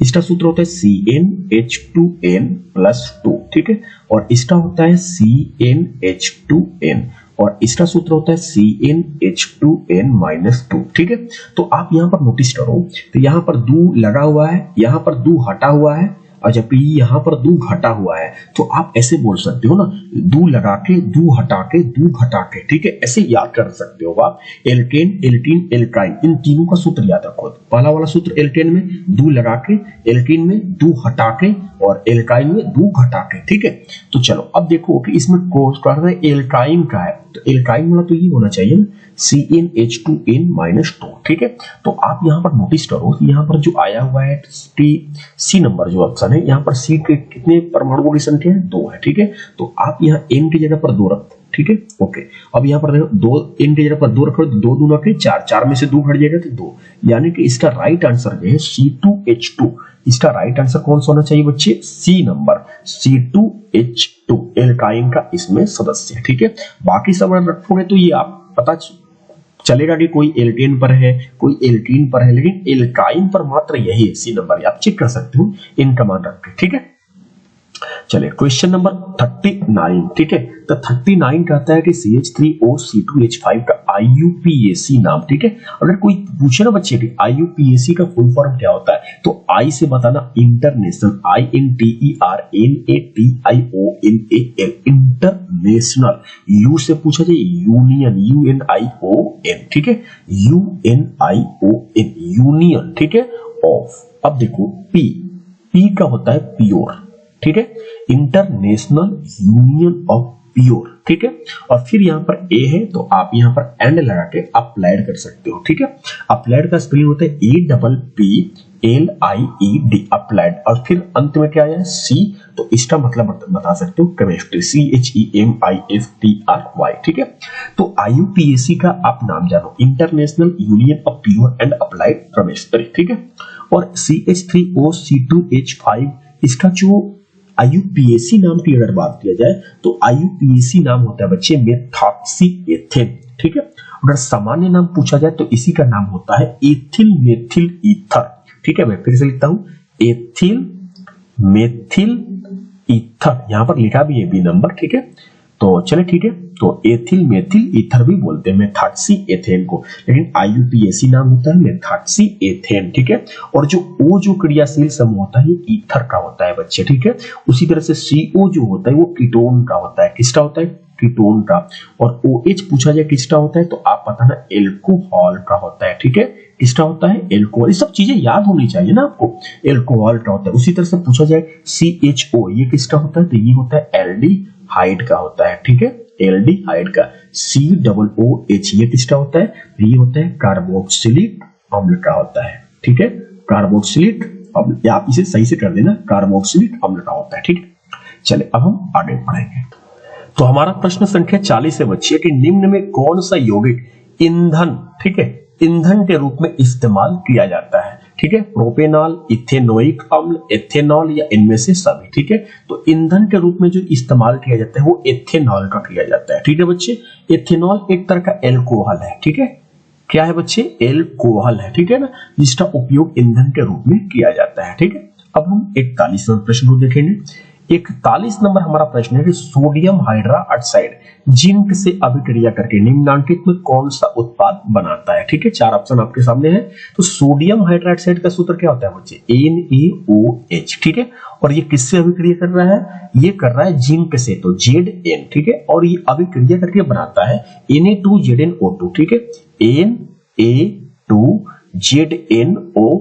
इसे हम बोलते हैं, जानते हो क्या बच्चे बोलते हैं, इसे हम बोलते हैं सोडियम जिंकेट। क्या बोलते हैं, सोडियम जिंकेट। अब प्लस में एक गैस निकलती है, हाइड्रोजन गैस। ठीक है, तो इस तरह से हमारा जो राइट आंसर होना चाहिए Na2ZnO2 कहां पर दिया हुआ है, तो Na2 यहां पर नहीं है, Na2 यहां पर, ये Zn2 बी नंबर में Na2ZnO2 प्लस H2, ये बिल्कुल सही आंसर है, ये डी नंबर भी गलत है। ठीक है, तो ये याद रखें, सोडियम जिंकेट इसे बोला जाता है। ठीक है, और प्लस में हाइड्रोजन गैस भी देता है। ठीक है, प्रश्न संख्या है हमारा 42 नंबर। 42 कहता है धोबिया सोडा का रासायनिक सूत्र क्या है, तो Na2CO3 × 10H2O, इसे हम लोग बोलते हैं धोवन सोडा। क्या बोलते हैं बच्चे, धोवन सोडा। तो भाई धोवन सोडा को धोबिया सोडा बोला जाता है। ठीक है, और CaCO3 को हम लोग बोलते हैं कैल्शियम कार्बोनेट, या इसे आप बोलेंगे चूना, पत्थर, खड़िया, चौक, ये सब चीजें याद होनी चाहिए आपको। NaHCO3 इसे हम बोलते हैं सोडियम हाइड्रोजन कार्बोनेट या सोडियम बाई कार्बोनेट, इसे हम लोग बोलते हैं खाने वाला सोडा। ठीक है, खाने वाला सोडा। ठीक है, अब CaOH का होल ट्वाइस, इसे हम लोग बोलते हैं बुझा हुआ चूना। क्या बोलते हैं बच्चे, बुझा हुआ। अरे ये कई बार एग्जाम में पूछे जाते हैं, बुझा हुआ चूना का सूत्र क्या होता है, बिना बुझा हुआ चूना का सूत्र क्या होता है, बिना बुझा हुआ चूना। ठीक है, तो इसका जो सूत्र होता है बच्चे, ये होता है CaO, कैल्शियम ऑक्साइड, इसी को हम लोग कली चूना भी बोलते हैं। ठीक है, तो ये सब चीजें याद होनी चाहिए। चलो फिर से बोलो, धोवन सोडा सूत्र बताओ बच्चे, Na2CO3 × 10H2O। ठीक है, NaHCO3 ये किसका सूत्र है, खाने वाला सोडा, और CaCO3 को क्या बोलते हैं, कैल्शियम कार्बोनेट, चूना, पत्थर, खड़िया, चौक, ये सब बोलते हैं। ठीक है, संगमरमर। ठीक है, CaOH का होल ट्वाइस, बुझा हुआ चूना। अगर बिना बुझा हुआ चूना बोल दे तो CaO होना चाहिए। अब हम 43 नंबर की तरफ जाए, तो हमारा प्रश्न संख्या 43 नंबर है बच्चे की अम्लराज। ठीक है, अम्लराज को एक्वारेजिया भी कहा जाता है। ठीक है, ये कर रहा है कि सांद्र HNO3 को हम लोग बोलते हैं नाइट्रिक अम्ल। क्या बोलते हैं बच्चे, नाइट्रिक अम्ल। ठीक है, और सांद्र HCl और HCl को क्या बोलते हैं, हाइड्रोक्लोरिक अम्ल, हाइड्रोक्लोरिक अम्ल। ठीक है, तो कहता है कि इसका अनुपात क्या होता है। ठीक है, तो देखो HNO3 और रेशियो HCl यानी नाइट्रिक अम्ल और हाइड्रोक्लोरिक अम्ल के 1:3 के मिश्रण में अगर हो तो इसे हम कहेंगे अम्लराज। ठीक है, अगर ऐसा पूछा जाए कि HCl और रेशियो है HNO3, तो अगर ऐसा पूछा जाए तो ये अनुपात पलट जाएगा, 3:1 हो जाएगा। ठीक है, लेकिन यहाँ पर हमारा पहले नाइट्रिक अम्ल फिर हाइड्रोक्लोरिक अम्ल, तो इसलिए इसका राइट आंसर होना चाहिए ए नंबर। ठीक है, इसमें क्या होता है कि ये अम्लराज जो होता है बच्चे, एक्वारेजिया जो होता है, ये जैसे सोना हो गया, प्लेटिनम हो गया। ठीक है, इन सब चीजों को गलाने में क्या किया जाता है, इसका यूज किया जाता है। ठीक है, अब हम प्रश्न संख्या 44 की तरफ देखें। कहता है 44 नंबर, किसी अभिक्रिया में भाग लेने वाले पदार्थ कहलाते हैं। अरे भाई मैंने तो शुरुआत में केमिस्ट्री में पढ़ाया था ना आप लोग को, जिसे ए है और बी है। ठीक है, ये दोनों आपस में अभिक्रिया करके AB का निर्माण करते हैं। तो जो ए और बी है ना, जो अभिक्रिया में भाग लेते हैं, इन्हें हम बोलते हैं अभिकारक। ठीक है, क्या बोलते हैं, अभिकारक। तो यहाँ पर तो यही पूछा है ना कि भाग लेने वाले पदार्थ क्या कहलाते हैं, भैया अभिकारक कहलाते हैं। अगर ये पूछता कि जो नया पदार्थ बना है उसे क्या कहते हैं, तो हम लोग बोलते हैं उसे प्रतिफल बोलते हैं, या इसे उत्पाद कहा जाता है। ठीक है, इसलिए इस प्रश्न का राइट आंसर होना चाहिए बी नंबर होना चाहिए। ठीक है, अब हम चलेंगे प्रश्न संख्या 45 की तरफ। तो 45 नंबर हमारा प्रश्न है कि निम्न में कौन अम्लीय ऑक्साइड है। ठीक है, तो अम्लीय ऑक्साइड में बार बार बोल रहा हूं कि अम्लीय ऑक्साइड जो होते हैं वो अधातु वाले होते हैं। ठीक है, तो यहाँ Mg है, मैग्नीशियम है, ये तो भैया धातु है, ये तो बिल्कुल नहीं होगा। ये सल्फर है, सल्फर तो अधातु है, तो ये तो बिल्कुल हो जाएगा हमारा। ठीक है। तो इसका राइट आंसर डी नंबर। अब यहाँ पर कॉपर है, कॉपर क्या है? तांबा, तांबा क्या है? धातु है, ये तो बिल्कुल नहीं होगा। सी क्या है? कैल्शियम, कैल्शियम क्या है? धातु है, ये भी नहीं होगा, ठीक है। तो इसका राइट आंसर कौन होना चाहिए? डी नंबर होना चाहिए, क्योंकि अम्लीय ऑक्साइड पूछा गया है, ठीक है। और अम्लीय ऑक्साइड जो होते हैं वो अधातु के जो ऑक्साइड होते हैं वो अम्लीय ऑक्साइड होते हैं। और यहाँ पर सल्फर ऑक्साइड जो है ना, सल्फर डाइऑक्साइड जो है SO2, ये एक क्या है? अधातु है, इसलिए हमने कहा कि ये इसका राइट आंसर है, ठीक है। आगे तो प्रश्न संख्या हमारा 46 है। कहता है कि निम्नलिखित में कौन सा पदार्थ जलीय घोल, कौन सा पदार्थ का जो जलीय घोल है ना वो लाल लिटमस पत्र को नीला कर देता है, ठीक है। तो आपने ये पढ़ा होगा, एक ट्रिक है बच्चे अनिल से, ठीक है। जो अम्ल होता है, अ से क्या होता है? अम्ल, अम्ल जो होता है अन्नी से क्या होता है? नीला, ठीक है। अम्ल नीला लिटमस को अल्लाह से क्या कर देता है? लाल। तो ये तो अम्ल नीला को क्या कर देता है बच्चे? लाल कर देता है। यहां पर तो उल्टा हो रहा है, लाल से क्या हो रहा है? नीला हो रहा है। तो ये काम अम्ल नहीं करता है, ये काम कौन करता है? क्षार करता है, ठीक है। क्षार क्या करता है कि लाल लिटमस पत्र को क्या कर देता है? नीला कर देता है, ठीक है। और ये प्रश्न पूछा जाए कि नीला लिटमस को लाल कौन करता है, तो ये काम अम्ल करता है। लेकिन लाल को नीला कौन करता है? तो लाल को नीला जो करता है वो क्षार करता है, ठीक है। इसलिए इस प्रश्न का राइट आंसर बी नंबर होना चाहिए, ठीक है। प्रश्न संख्या हमारा 47 नंबर प्रश्न है कि स्वस्थ शरीर का सामान्य पीएच मान कितना होता है, ठीक है। तो जो स्वस्थ शरीर का सामान्य पीएच मान होता है वो 7 से 7.8 के बीच होता है, ठीक है। तो ये भी याद रखें कि जो पीएच से अगर कोई प्रश्न पूछा जाए तो ये भी आप याद रखें कि जो 7 से अगर कम होता है बच्चे तो वो अम्लीय होता है, ठीक है। अगर 7 से ज्यादा आ जाए ना तो वो हम कहेंगे क्षारीय। क्या कहेंगे? क्षारीय। और 7 के बराबर हो, ठीक है, तो 7 के बराबर हो तो हम उसे बोलते हैं उदासीन, ठीक है। ये सब चीजें याद होनी चाहिए कि किसका पीएच मान कितना होगा, तो कौन अम्लीय होगा, कौन क्षारीय होगा, कौन उदासीन होगा, ठीक है। एक प्रश्न ये भी याद रखें कि देखो शुद्ध जल, ठीक है, शुद्ध जल का अगर पूछा जाए कि पीएच मान कितना होता है ना, तो शुद्ध जल का पीएच मान जो होता है बिल्कुल 7 होता है, ठीक है। और ये कई बार भी ये भी प्रश्न एग्जाम में आया हुआ है, ठीक है। चले आगे बढ़ते हैं। क्वेश्चन नंबर 48 यानी कि 48 नंबर कहते हैं निम्नांकित यौगिकों में कौन जल में विलेय है, ठीक है। कार्बन डाइसल्फाइड, बेंजीन, मेथेन, ठीक है, और ग्लूकोज, ठीक है। तो कार्बन डाइसल्फाइड, बेंजीन और मेथेन ये जल में विलेय नहीं होते हैं, ठीक है। और जबकि ग्लूकोज जो होता है C6H12O6, ठीक है। ये सब चीजें याद रखी जाती है। ग्लूकोज का सूत्र क्या होता है? C6H12O6, ठीक है। बिल्कुल याद रखना, ग्लूकोज जल में क्या होता है? विलेय होता है, ठीक है। अच्छा, कोई पूछे बेंजीन का सूत्र क्या होता है, क्या बताएंगे आप? C6H6 जरूर याद रखना बेंजीन का सूत्र। मेथेन का सूत्र बताओ CH4, ठीक है। कार्बन डाइसल्फाइड का सूत्र बताओ CH2, ठीक है। तो इसका इस प्रश्न का राइट आंसर जो होना चाहिए वो डी नंबर होना चाहिए, ग्लूकोज, ठीक है। अब हम प्रश्न संख्या 49 की तरफ देखेंगे और हमारा प्रश्न 49 कहता है कि निम्नांकित में कौन अमलगम है, ठीक है। तो भाई अमलगम क्या चीज होती है, ठीक है। अमलगम हम तब कहेंगे जब एक धातु पारा हो, अब पारा के बाद दूसरा कोई भी धातु भैया चलेगा, ठीक है। अमलगम में एक पारा का होना जरूर होता है, मतलब कि आवश्यक होता है, ठीक है। तो आप देख लो क्या इसमें पारा है क्या? दोनों में नहीं है। इसमें है क्या? नहीं है। तो ए और सी तो ऐसे ही नहीं हुआ। Na और Hg इसमें पारा है, Hg, ठीक है। Hg को हम क्या बोलते हैं बच्चे? पारा। और मैंने एक प्रश्न भी बताया था, वो कौन सा धातु है जो कमरे के ताप पर द्रव अवस्था में पाया जाता है? आपने क्या बोला था? पारा बोला था। इसका रोल नंबर क्या होता है? 80 होता है, ठीक है। ये सब चीजें याद की जाती है, ठीक है। अच्छा, अमलगम, अमलगम में एक पारा होना चाहिए और दूसरा कोई भी धातु हो, ठीक है। और एक इसका एक अच्छा सा उदाहरण मैं बता रहा हूं अमलगम का कि Hg और प्लस Ag यानी कि सिल्वर यानी चांदी, ठीक है। इनके मिश्रण को जो दांत होते हैं ना, दांत वाले जो डॉक्टर होते हैं ना, वो दांतों को भरने में इसी के मिश्रण का उपयोग करते हैं, ठीक है। तो इस तरह से हमने जाना अमलगम क्या चीज होती है। अमलगम में याद रखना बच्चे एक पारा का होना अति आवश्यक है, ठीक है। इसलिए हमें ऑप्शन बी पर लगाया, बाकी तीनों ऑप्शन को हमने काट दिया, ठीक है। चलो अब हम चलेंगे अपने अगले प्रश्न की तरफ। 50 नंबर हमारा प्रश्न क्या कहता है कि निम्नांकित में कौन सी धातु जिंक सल्फेट के विलयन से जिंक को क्या कर सकती है, विस्थापित कर सकती है। ठीक है, तो आप एक बात मुझे बताओ कि यहाँ पर जिंक सल्फेट का क्या तुम सूत्र जानते हो?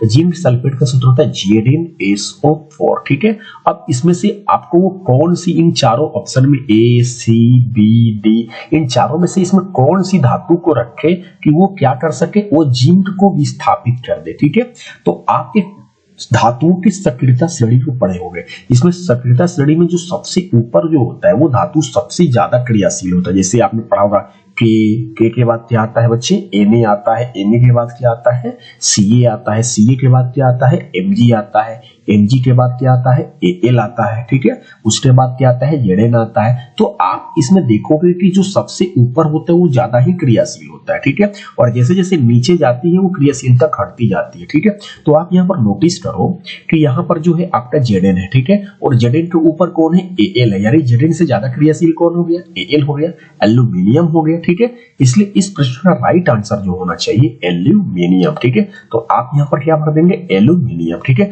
और जब एल्यूमिनियम Zn को विस्थापित कर देगा तो Zn यहाँ पर आ जाएगा और एल्यूमिनियम और SO4 बना लेगा एल्यूमिनियम सल्फेट। क्या बना लेगा बच्चे, एल्यूमिनियम सल्फेट। ठीक है, आई होप कि आपको सारी चीजें समझ में आ रही होगी। अगर ये संतुलित नहीं हुआ होगा तो आप इसे संतुलित कर देंगे। ठीक है ना, ओके। ठीक है, अब हम चलेंगे प्रश्न संख्या 51 की तरफ। ठीक है, चले तो प्रश्न संख्या 51 है बच्चे की ऑक्सीजन युक्त रक्त। ठीक है, ऑक्सीजन युक्त रक्त को हृदय से शरीर के विभिन्न भागों की ओर ले जाने वाली रक्त वाहिनियां कहलाती है। ठीक है, तो ऑक्सीजन युक्त रक्त को हम लोग बोलते हैं शुद्ध रक्त। क्या बोलते हैं बच्चे, शुद्ध रक्त। ठीक है, और जब हृदय से शरीर की ओर जा रही है तो वो काम करता है धमनिया। कौन करता है, धमनिया। अगर शरीर के अंगों से हृदय की ओर की बात की जाएगी तो वो आपका शिराएं हो जाता है। नीलय और अलिंद इसमें ये रक्त वाहिनियां नहीं है। ठीक है, तो रक्त वाहिनियों में एक शिराएं का नाम आता है, एक धमनियों का नाम आता है। दोनों में तो कई बार अंतर भी पूछे जाते हैं कि शिराएं और धमनिया में क्या अंतर होती है। ठीक है,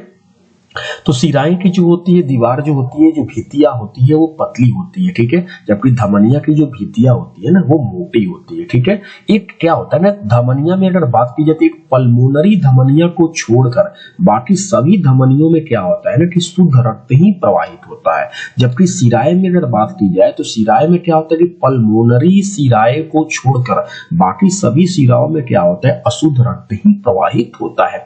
ऐसे करके बहुत सारी आप अंतर इसमें लिख सकते हैं। ठीक है ना, तो चले धमनिया और शिराएं, इन ये दोनों को हम रक्त वाहिनियां कहते हैं। और अगर बात की जाए कि हृदय से शरीर के विभिन्न भागों तक वही शुद्ध रक्त को ले जा रही है तो वो धमनियां ले जाती है। ठीक है ना, चलिए अब हम प्रश्न संख्या 52 की तरफ चलते हैं। और 52 नंबर हमारा प्रश्न है कि रक्त के हल्के पीले रंग के चिपचिपे द्रव को क्या कहते हैं। ठीक है, तो लिम्फ, सीरम, प्लाज्मा, इनमें से कोई नहीं। इसका राइट आंसर प्लाज्मा होना चाहिए। ठीक है, क्या होना चाहिए बच्चे, प्लाज्मा। अब थोड़ी सी मैं आपको एक चीज बता रहा हूँ, रक्त। ठीक है, तो जो रक्त होता है इसके दो भाग किए जाते हैं। ठीक है, एक होता है कि क्या वो जो द्रव अवस्था में होता है वो होता है प्लाज्मा। ठीक है, जो कि तरल अवस्था में होता है। वो जो संपूर्ण रक्त का जो होता है ना ये 55% भाग होता है। उसके बाद जो है अगर बात की जाए तो एक दूसरा भाग जो होता है उसमें रक्त कणिकाएं आती है। रक्त कणिकाएं जिसमें आपने पढ़ा होगा, एक आती है RBC रेड ब्लड सेल, एक होता है WBC व्हाइट ब्लड सेल, एक होता है प्लेटलेट्स, है ना, जो कि रक्त को थक्का बनाने में क्या करती है, मदद करती है। ठीक है, तो इसका राइट आंसर क्या होना चाहिए बच्चे, प्लाज्मा। ठीक है, अब हम चलेंगे प्रश्न संख्या 53 की तरफ। ठीक है, 53 नंबर हमारा प्रश्न है कि किन पौधों की पत्तियों पर अस्टोमाटा अनुपस्थित होते हैं। तो पहली बात है कि क्या लिखा हुआ यहाँ पर, अस्टोमाटा। ठीक है, तो जो पत्तियां होती है ना पेड़ पौधों की, जो पत्तियों पर क्या होती है कि छोटे छोटे छिद्र पाए जाते हैं। ठीक है, और उन छिद्रों को आप इसे रंध्र भी बोलते हैं या आप इसे अंग्रेजी में अस्टोमाटा भी कहते हैं। ठीक है, और रही बात कि इसमें किसमें अनुपस्थित होते हैं तो ये एंजियोस्पर्म, इसका आंसर दिया हुआ है। ठीक है, एंजियोस्पर्म, ये याद रखें। अब रही बात एंजियोस्पर्म की, तो ये पादपों का सबसे बड़ा वर्ग होता है बच्चे। ठीक है, यह एक पुष्पी पादप होता है एंजियोस्पर्म। ठीक है, तो अब हम चलेंगे प्रश्न संख्या 54 की तरफ। 54 नंबर हमारा प्रश्न ये है कि किण्वन क्रिया पाई जाती है यीस्ट में, हाइड्रा में, अमीबा में, इनमें से कोई नहीं। ठीक है, तो जो किण्वन की जो क्रिया है वो यीस्ट में पाई जाती है। ठीक है, और एक बात पूछा जाए कि किण्वन है क्या। ठीक है, तो आप याद रखें किण्वन जो है ना एक सूक्ष्म जीवों के द्वारा, सूक्ष्म जीवों के द्वारा जटिल कार्बनिक पदार्थों को, ठीक है, जटिल कार्बनिक पदार्थों को सरल कार्बनिक पदार्थों में परिवर्तित करने की क्रिया को हम क्या कहते हैं? किण्वन कहते हैं। ठीक है, याद रखें, मैं फिर से बोल रहा हूं, सूक्ष्म जीवों के द्वारा जटिल कार्बनिक पदार्थों को सरल कार्बनिक पदार्थों में तोड़ने की क्रिया को हम क्या कहते हैं? किण्वन कहते हैं। ठीक है, ठीक है, किण्वन की प्रक्रिया के माध्यम से जो यीस्ट होता है ना, कौन यीस्ट जो होता है वो क्या करता है कि शर्करा को कार्बन डाइऑक्साइड और एल्कोहल में क्या कर देता है? परिवर्तित कर देता है। ठीक है, तो याद रखें बच्चे, इसका राइट आंसर जो होना चाहिए 54 का, वो होना चाहिए ए नंबर, ईस्ट। ठीक है, अगला हमारा प्रश्न क्या है कि पूर्ण विकसित अंडाशय कहलाता है। मैं फिर से बोल रहा हूं, सवाल है हमारा पूर्ण विकसित अंडाशय कहलाता है। ठीक है, तो इसका राइट आंसर जो होना चाहिए बच्चे वो होना चाहिए फल। ठीक है, याद रखें, पूर्ण विकसित अंडाशय जो होता है वो फल को कहते हैं। ठीक है, अगर बात की जाए अंडाशय की, तो अंडाशय जो होता है वो पुष्प का मादा जनन अंग होता है। ठीक है, पुष्प का मादा जनन अंग होता है, कौन? अंडाशय होता है। ठीक है, और पूर्ण विकसित अंडाशय को हम क्या कहते हैं? फल कहते हैं। ठीक है, अगला सवाल क्वेश्चन नंबर 56 है कि ग्लूकोज का रासायनिक सूत्र क्या है? मैंने कई बार बताया बच्चे कि जो ग्लूकोज का जो सूत्र होता है C6H12O6, ठीक है, ये आपका ग्लूकोज का सूत्र होता है, और ये जो सूत्र है आपका चीनी का सूत्र है C12H22O11। ठीक है, चलिए आगे। अगला मेरा सवाल है कि निम्नलिखित में से किस पौधे का प्रकाश संश्लेषी इकाई कहते हैं? ठीक है, तो प्रकाश संश्लेषी इकाई जो बच्चे उसको कहते हैं क्लोरोप्लास्ट को, या इसे हरित लवक भी कहते हैं। हरित लवक जिसमें क्लोरोफिल पाया जाता है, जिसकी वजह से पेड़ पौधे की पत्तियां जो होती है वो हरी होती है। ठीक है, चलिए आगे। अंडोत्सर्ग क्या लिखा है बच्चे? अंडोत्सर्ग। तो अंडोत्सर्ग का कारण क्या है? तो अंडोत्सर्ग की परिभाषा क्या होती है कि अंडा प्लस उत्सर्ग। ठीक है, अगर आप इसका संधि विच्छेद करें तो अंडोत्सर्ग अंडा प्लस उत्सर्ग, यानी कि अंडाशय से एक अंडे का मुक्त होने की क्रिया को क्या कहते हैं? अंडोत्सर्ग कहते हैं। ठीक है, और ये जो होता है कहते हैं कि इसका कारण क्या होता है? तो इसका कारण है ल्यूटिनाइजिंग हार्मोन। ठीक है, मैं लिख देता हूं यहां पर ल्यूटिनाइजिंग, ठीक है, हार्मोन। ठीक है, यानी कि LH, ये बच्चे याद रखें। चलो फिर से पूछते हैं, अंडोत्सर्ग क्या होता है? तो इसका संधि विच्छेद कर लो, अंडा प्लस उत्सर्ग, यानी कि अंडाशय से एक अंडे के मुक्त होने की क्रिया को क्या कहते हैं? अंडोत्सर्ग कहते हैं, जो कि प्रत्येक 28-30 दिन बाद क्या होता है?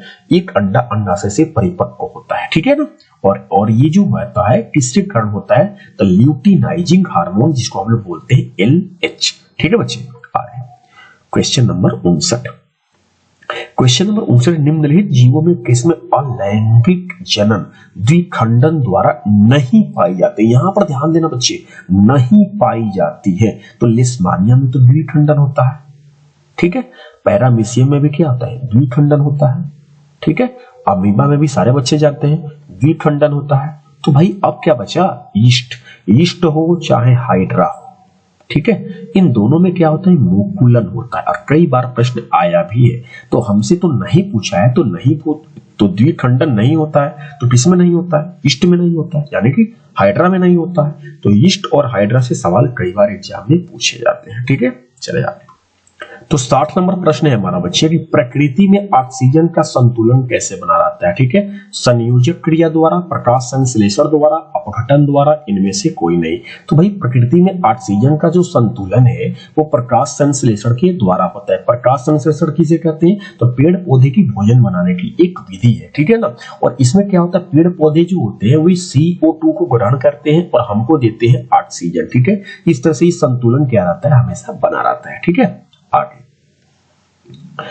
अगला मेरा प्रश्न है 61 नंबर कि भोजन के पाचन में निम्नलिखित में किस रस की भूमिका होती है? ठीक है, तो ऑप्शन है पीत रस, अग्नाशय रस, आंत रस और इनमें से सभी। तो बच्चे पीत रस जो होता है जो कि यकृत से स्रावित होता है, ठीक है, जो कि छोटी आंत में जाता है, तो ये तो पीत रस का भी जरूरत पड़ती है। अग्नाशय से भी एंजाइम निकलते हैं, ट्रिप्सिन, एमिलेज एंजाइम, ये सभी जो होते एमाइलेज है ना, तो ये सब चीजें होती है अग्नाशय से भी जाती है, रस छोटी आंत में जाती है, जिसको अग्नाशयिक रस भी कहते हैं, और छोटी आंत से भी रस निकलता है जिसे आंत रस कहते हैं। इसका मतलब ये हुआ कि भोजन को पचाने में तीनों की तीनों मदद करते हैं, पीत रस भी, अग्नाशय रस भी, आंत रस भी। इसलिए इसका राइट आंसर क्या होना चाहिए बच्चे? डी नंबर होना चाहिए। ठीक है, अब हमारा जो 62 नंबर प्रश्न है, ट्रिप्सिन, ठीक है, क्या बच्चे लिखा है, ट्रिप्सिन। तो ट्रिप्सिन नामक एंजाइम पाया जाता है, ठीक है। तो आपको मैं बता दूं कि जो अग्नाशय रस होता है ना बच्चे, उसमें 3 तरह के एंजाइम होते हैं। कितने? 3 तरह के। एक होता है एमिलेस, ठीक है, क्या होता है बच्चे, एमिलेस, ठीक है। एक दूसरा होता है ट्रिप्सिन, क्या होता है, ट्रिप्सिन। ये सब चीजें याद की जाती है, ठीक है। और तीसरा होता है लाइपेज, लाइपेज, ठीक है। तो ये पूछा है ट्रिप्सिन नामक एंजाइम पाया जाता है, तो भाई अग्नाशय में ही ट्रिप्सिन पाया जा रहा है। पूछेगा कि एमिलेस नामक एंजाइम पाया जाता है, तो भाई अग्नाशय में ही पाया जाता है। लाइपेज नामक एंजाइम पाया जाता है, ये भी अग्नाशय में पाया जाता है कि नहीं। तो ये जो एमिलेस जो है ना, ये अफ्टार्च का पाचन करता है। किसका पाचन करता है? अफ्टार्च का। और जो ट्रिप्सिन है, ये प्रोटीन का पाचन करता है। किसका करता है बच्चे? प्रोटीन का। और जो लाइपेज है, ये करता है वसा का पाचन करता है। किसका? वसा का, ठीक है। तो इस तरह से हमारा जो 62 का राइट आंसर जो होना चाहिए वो बी नंबर होना चाहिए, ठीक है। कौन सा नंबर? B number. अब हम आगे बढ़ेंगे। तो हमारा प्रश्न संख्या 63 है, आहार नाल का सबसे लंबा भाग क्या है, ठीक है। तो आहार नाल का जो सबसे अगर लंबा भाग पूछा जाए ना, तो वो होता है छोटी आंत, ठीक है। इसे हम बोलते हैं क्षुद्रांत भी बोलते हैं, ठीक है। क्या बोलते हैं बच्चे? क्षुद्रांत भी कहा जाता है, ठीक है। छोटी आंत आहार नाल का सबसे लंबा भाग होता है, ठीक है। प्रश्न संख्या 64 है हमारा कि मनुष्य में पाचन की क्रिया आरंभ कहां से होती है। भाई सारे बच्चे जानते हैं कि हम मुख गुहा में भोजन को जब ग्रहण करते हैं तो मुख गुहा में जीवा भी होती है ना, दांत भी होते हैं, फिर मुख गुहा में लार ग्रंथि भी होती है। तो लार ग्रंथि से क्या निकलता है? लार निकलता है, ठीक है।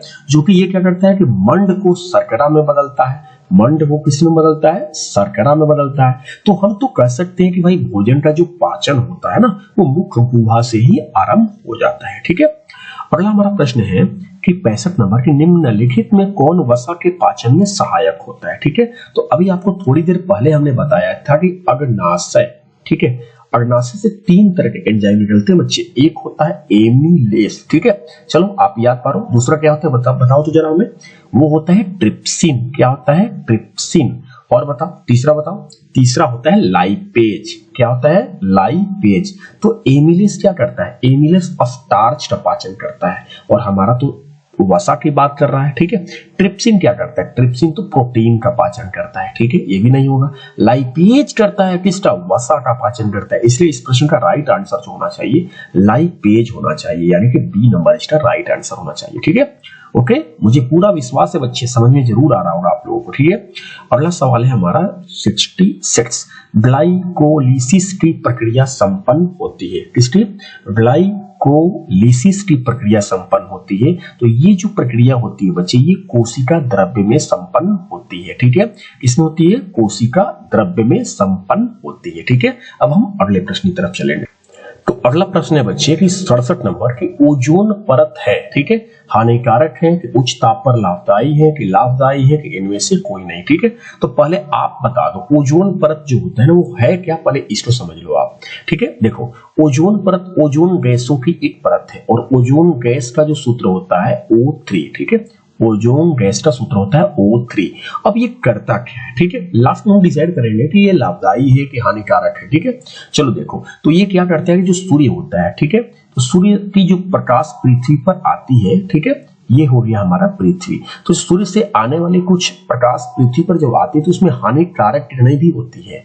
कैसी किरणें होती है बच्चे? हानिकारक, ठीक है, जिसको हम लोग बोलते हैं पराबैंगनी किरणें। कौन सी किरणें बोलते हैं?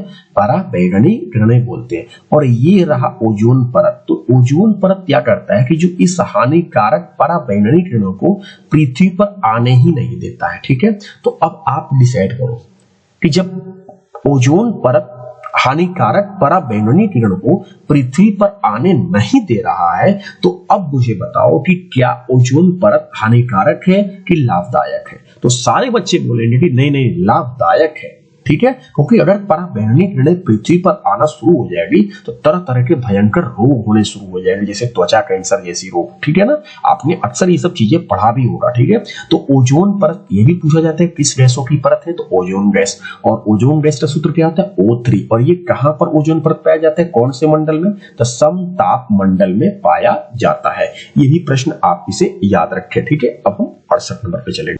तो 68 नंबर हमारा प्रश्न है कि निम्नलिखित में कौन फूल में नर प्रजनन अंग है। ठीक है, तो फूल का अगर नर प्रजनन अंग की बात की जाएगी ना तो वो हो जाएगा आपका पुंकेसर। ठीक है, क्या हो जाएगा बच्चे, पुंकेसर। इसी में होता है पराग कोश होता है। ठीक है, इसी में क्या होता है, तंतु होता है। ठीक है, तो ये सब चीजें याद रखी जाती है। अगर फूल में नर प्रजनन अंग की बात की जाए तो पुंकेसर, अगर मादा प्रजनन अंग की बात की जाए तो वो हो जाएगा स्त्री केसर। ठीक है, अब स्त्री केसर में क्या होती है कि बहुत सारी चीजें आती है, जैसे आपने सुना होगा वर्ती कागर। ठीक है, वर्ती कागर आ जाएंगी। ठीक है, इसमें आ जाएगा वर्तिका आ जाएगी। ठीक है, और इसमें एक अंडाशय। ठीक है, ये सब स्त्री केसर यानी कि मादा जनन अंग होते हैं। ठीक है, तो चलो ठीक है, पुंकेसर, स्त्री केसर, सब चीजें याद होनी चाहिए। ठीक है, पुंकेसर में क्या क्या होता है, परागकोश और तंतु होते हैं। स्त्री केसर में कौन कौन आते हैं, वर्तिकाग्र, वर्तिका, अंडाशय, ये सब चीजें याद होनी चाहिए। अब हम चलेंगे प्रश्न संख्या 69। ये कहता है कि पौधों में श्वसन क्रिया के अंतर्गत एटीपी के टूटने से कितनी ऊर्जा मुक्त होती है। सबसे पहले बताओ, एटीपी का फुल फॉर्म याद है, इसे याद करो। एटीपी का फुल फॉर्म होता है एडिनोसिन ट्राइफॉस्फेट। मैं लिख देता हूं यहां पर एडिनोसिन। ठीक है, ट्राइफॉस्फेट, ये सब चीजें याद होनी चाहिए आपको, एडिनोसिन ट्राइफॉस्फेट। ठीक है, और ये जो होता है इसे हम एटीपी को हम ना कोशिकाओं की ऊर्जा मुद्रा भी कहते हैं, ऊर्जा मुद्रा भी कहा जाता है। ठीक है, और ये पौधों में जब शोषण होता है ना तो एटीपी के टूटने से 30.5 किलो जूल प्रति मोल ऊर्जा मुक्त होती है। इसलिए हमारा जो राइट आंसर होना चाहिए ई नंबर होना चाहिए। ठीक है, तो आप एटीपी का फुल फॉर्म याद रखें और इसे ऊर्जा मुद्रा भी कहा जाता है, और पौधे में श्वसन क्रिया के दौरान 30.5 किलो जूल प्रति मोल ऊर्जा मुक्त होती है। ठीक है, अब हम चलेंगे प्रश्न संख्या 70। ठीक, तो 70 है कि इथाइल एल्कोहल किस प्रकार के श्वसन से बनता है। तो इथाइल एल्कोहल जो है ना ये अवायवीय श्वसन से बनता है। वैसे आपने श्वसन पढ़ा होगा कि श्वसन दो होते हैं, एक होता है वायवीय, ठीक है, और एक होता है अवायवीय। ठीक है, ये जो होता है वायवीय श्वसन ऑक्सीजन की उपस्थिति में होता है, जबकि अवायवीय श्वसन जो होता है ऑक्सीजन की अनुपस्थिति में होता है। ठीक है, ये जो होता है उच्च कोटि के जीवों में पाया जाता है और ये निम्न कोटि के जीवों में पाया जाता है। ये सब चीजें याद रखी जाती है। ठीक है, तो इथाइल एल्कोहल की बात की जाए या एथेनॉल की बात की जाए तो ये अवायवीय श्वसन में से बनता है। ठीक है, अब हम चलेंगे प्रश्न संख्या 71। तो 71वां प्रश्न है कि रक्त में उपस्थित कौन सी कणिकाएं श्वसन गैसों के परिवहन में भाग लेती है। तो वो होती है बच्चे लाल रक्त कणिकाएं, जिसे हम लोग बोलते हैं RBC, रेड ब्लड सेल। ठीक है, जरूर याद रखें। रक्त का पीएच मान अगर पूछा जाए तो रक्त का पीएच मान 7.4 होता है। ठीक है, ये सब चीजें याद होनी चाहिए। रक्त अगर 7.4 है तो ये कौन सा माध्यम हो गया, ये तो अम्लीय हो गया। ठीक है, कौन सा हो गया बच्चे, 1 मिनट। 7 से ज्यादा होता है तो अम्लीय नहीं होता है, 7 से ज्यादा होता है तो क्या होता है, क्षारीय होता है। ठीक है, और 7 से कम होगा तो अम्लीय बोला जाएगा। ठीक है ना, अब हम आगे बढ़ेंगे।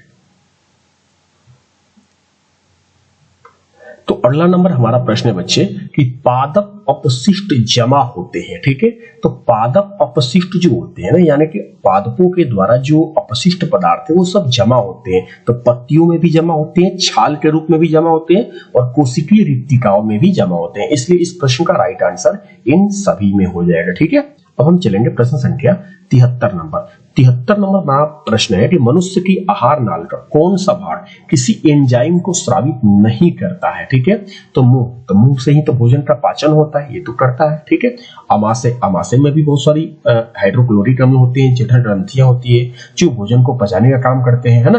तो भोजन का तो पाचन तो आमाशय में भी कुछ होता है, लेकिन भोजन का संपूर्ण पाचन माना कि छोटी आंत में होता है। ठीक है, लेकिन फिर भी तो आमाशय में तो होता है ना हल्का फुल्का। तो यहाँ पर जो है मुंह नहीं होगा, आमाशय भी नहीं होगा। हाँ, इसका आंसर राइट आंसर हो जाए ग्रास नली, क्योंकि ये किसी भी एंजाइम को स्रावित नहीं करता है बच्चे। ठीक है, अब हम चलेंगे 74 नंबर। 74 नंबर हमारा प्रश्न है बच्चे कि मूत्र की सांद्रता किसकी उपस्थिति पर निर्भर करती है। Thyroxine, ADH, vasopressin, melatonin. ठीक है, तो इस प्रश्न का राइट आंसर है बच्चे एडीएच। ठीक है, एडीएच का मतलब होता है एंटी। ठीक है, ए का मतलब क्या होता है बच्चे, एंटी, और डी का मतलब होता है डाईयूरेटिक, डाईयूरेटिक। ठीक है, और एच का मतलब होता है हार्मोन। ठीक है, तो मूत्र की जो सांद्रता है एंटी डाईयूरेटिक हार्मोन पर निर्भर करती है, ठीक है। एडीएच का फुल फॉर्म भी याद रखें। मूत्र जो होता है, ठीक है, मूत्र का जो पीएच मान जो होता है वो लगभग 4.8 से लगभग 6 के करीब माना जाता है, ठीक है। और मूत्र का जो रंग अगर पूछा जाए कि पीला रंग किसकी वजह से होता है, तो याद रखें कि यूरोक्रोम, ठीक है, मैं यहां पर लिख देता हूं, यूरोक्रोम के कारण जो मूत्र का जो रंग होता है ना वो पीला होता है, ठीक है। अब आपने देखा होगा कि मूत्र जो होता है ना कि वो दुर्गंध भी देता है, तो वो पूछा जाए कि दुर्गंध किसकी वजह से देता है, तो आपको याद रखना अमोनिया के कारण, ठीक है। किसके कारण? अमोनिया के कारण जो होता है मूत्र जो होता है वो दुर्गंध देता है, ठीक है। ओके, मूत्र का जो स्वभाव होता है यानी मूत्र जो होता है ये एक तरह से एक अम्लीय माना जाता है। क्या माना जाता है? अम्लीय, ठीक है। अब हम चलेंगे अपने प्रश्न संख्या 75 की तरफ। तो 75 नंबर हमारा प्रश्न है बच्चे कि कौन सा हार्मोन पौधों की वृद्धि से संबंधित नहीं है, ठीक है। अर्जीन, जिबरेलिन, साइटोकाइनिन, एवसीसिक अम्ल, ठीक है। तो ये चारों के चारों पादप हार्मोन है। कैसे हार्मोन है? पादप हार्मोन है। कभी कभी परीक्षा में 2 नंबर में ये भी पूछे जाते हैं कि इन्हीं 2 पादप हार्मोनों के नाम लिखे और उनके कार्य लिखे, ठीक है। तो अर्जीन, जिबरेलिन, साइटोकाइनिन, एवसीसिक अम्ल, ठीक है। तो जो अर्जीन है, जिबरेलिन है, साइटोकाइनिन है, ये पौधों की वृद्धि से संबंधित होते हैं, जबकि एवसीसिक अम्ल जो होता है ये क्या करता है कि वृद्धि, अंकुरण, कोशिका विभाजन को ये रोकता है पौधों की, ठीक है ना। यानी कि पत्तियों को मुरझाने के लिए भी ये यही अम्ल जो होता है, यही हार्मोन जो होता है ये उत्तरदायी होता है, ठीक है ना। तो इसका राइट आंसर जो होना चाहिए बच्चे वो होना चाहिए आपका एवसीसिक अम्ल, ठीक है। अगला हमारा प्रश्न है 76 नंबर कि मानव हृदय किस तंत्र का भाग है, ठीक है। पाचन तंत्र बिल्कुल गलत है, श्वसन तंत्र भी नहीं है, उत्सर्जन तंत्र भी नहीं है, परिवहन तंत्र इसका राइट आंसर है, ठीक है। अब हम चलेंगे प्रश्न संख्या 77 की तरफ। कह रहा है कि 77 की जीव विज्ञान की वह शाखा जो गुणों के वंशानुक्रम के अध्ययन से संबंधित है, तो कोशिका विभाजन या अनुवांशिकी या क्रमिक विकास इनमें से कोई नहीं, तो इसे हम बोलते हैं अनुवांशिकी, ठीक है। और अनुवांशिकी के जनक इसे कहा जाता है तो मेंडल को कहा जाता है। ये भी प्रश्न कई बार एग्जाम में पूछे गए हैं, ठीक है बच्चे। अब हम चलेंगे 78 नंबर रहता है श्वसन की क्रिया में निम्नलिखित में किस गैस को ग्रहण किया जाता है। तो अगर जीव जंतु की बात की जाए तो वो ऑक्सीजन को क्या करते हैं? ग्रहण करते हैं, ठीक है ना। इस प्रश्न का राइट आंसर O2 हो जाएगा। 79 ग्लूकोज में कार्बन के कितने परमाणु होते हैं? पहले आप ग्लूकोज का सूत्र बताओ। ग्लूकोज का सूत्र होता है C6H12O6। तो यहाँ पर आप चेक करो कार्बन के कितने परमाणु हैं? 6। तो इसका राइट आंसर बी नंबर होना चाहिए 6, ठीक है। अब हम लास्ट प्रश्न की तरफ आ गए हैं 80 नंबर, ठीक है। 80 नंबर प्रश्न है हमारा कि मस्तिष्क में अनैच्छिक क्रियाओं का नियंत्रण केंद्र अवस्थित होता है। तो पहली बात बताओ अनैच्छिक क्रिया किसे कहते हैं? कि जिस पर आपका कंट्रोल ना हो, जैसे धड़कन, ठीक है। आपकी जो दिल की जो धड़कन है वो तो आपके कंट्रोल में है नहीं, ठीक है ना। छींक आना, है ना, उल्टी आना, तो ये सब चीजें जो होती है ना ये अनैच्छिक क्रियाओं के अंतर्गत आती है। और ये जो कार्य होता है ये इसका जो नियंत्रण का केंद्र होता है ये मेडुला होता है बच्चे। क्या होता है? मेडुला, ठीक है। आई होप कि आपको सारी चीजें समझ में आ रही है बच्चे। तो मुझे पूरा विश्वास है कि आपको भरपूर मजा आया होगा। अगर वीडियो अच्छा लगा होगा ना तो प्लीज वीडियो को लाइक, शेयर एंड सब्सक्राइब जरूर करिएगा, ठीक है ना। धन्यवाद।